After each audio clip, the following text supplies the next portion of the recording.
Hello, this is Joan Justice of HealthWorks Collective, and I'm here today with Neel Shah, Harvard-affiliated doctor and executive director of Costs of Care.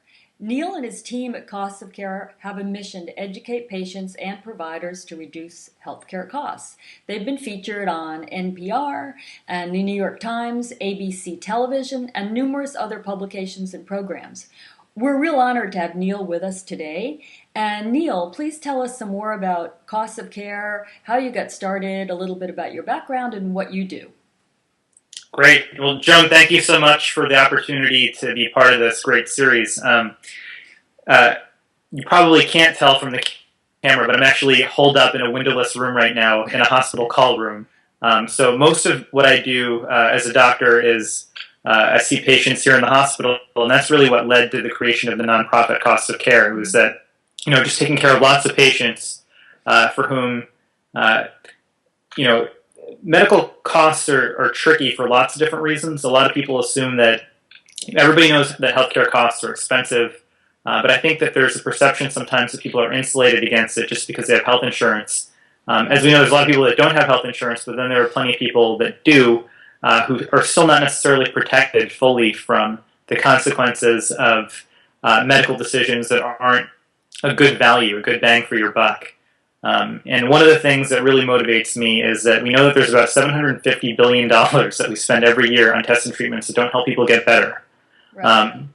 And so the mission of the nonprofit, we say, is help patients and their caregivers deflate medical bills. And we use the word deflate because it's really about making sure that patients get what they need to get better, but trimming all the fat out of the bill, the things that people don't need, that aren't helping them get better, that just sort of eat into their wallets. And we do that in a couple of different ways. We build technologies, so we're making things like an iPhone app that help guide doctors. Nowadays, most doctors, we used to carry lots of books in our pockets.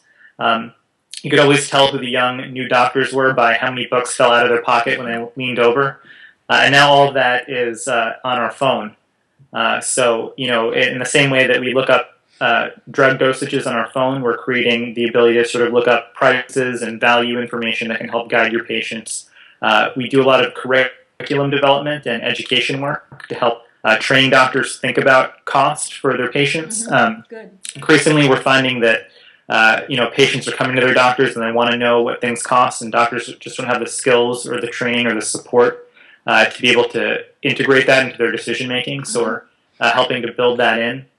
And then we do a lot of advocacy work as well, helping demonstrate why it's important for doctors to think about cost. And the main way we do that actually is by getting real stories from doctors, nurses, and patients all over the country that illustrate opportunities to improve the value of care, and then sharing them as broadly as possible with the public. So, in broad strokes, that's what we do. Yeah, it's a great project, Neel. Great project. Why don't you tell us a little bit about your upcoming contest and also about last year's winners of the contest? Yeah, sure. So the advocacy that I mentioned is largely around these stories, and the mechanism that we use to collect these stories is a contest.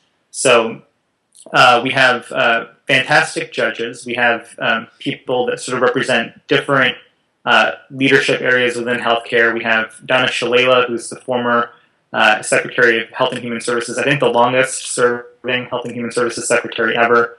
Zeke Emanuel, who's a well-known bioethicist and was in the White House recently. We have the editor of the New England Journal of Medicine, Jeffrey Drazen, and then Pauline Chen, who a lot of people know from her New York Times column called Doctor and Patient. So we've got these fantastic people that are going to look at these for us. And we ask people to send us about a page, really, and they're meant to be anecdotes, just stories that illustrate opportunities to improve the value of care. So they can be anything from, medical bills that came out of nowhere that people didn't expect, or just difficulty finding out what something's going to cost beforehand, or solutions that they figured out. Not just problems, but sometimes people have great ideas for solutions in terms of, this is how I went about decreasing my medication costs, or this is how I went about helping my patient, get to the same end result without spending as much money.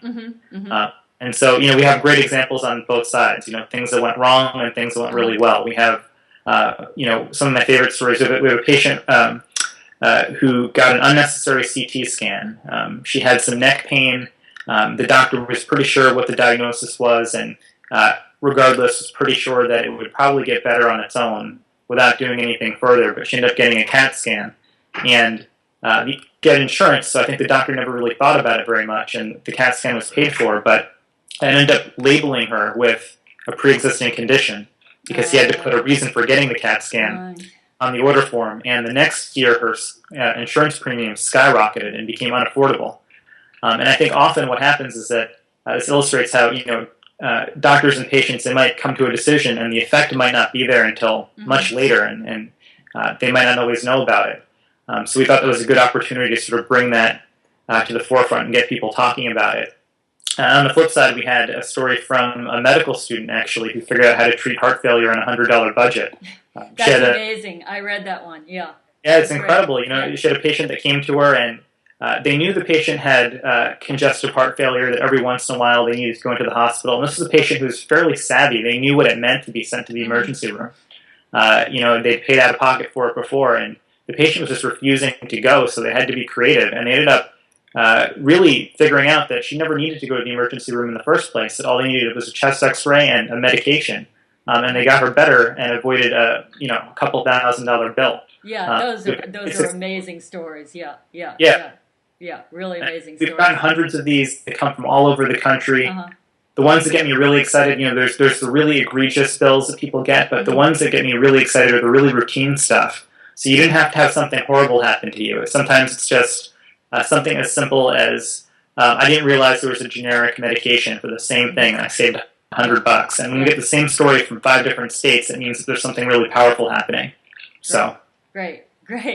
Well, thank you so much, Neel. Costs of Care is certainly paving the way for more transparency in costs in healthcare by teaching patients and providers to make thinking about costs a priority. And those are great stories, and good luck with your contest, and maybe some of our readers will write you a story about their experience.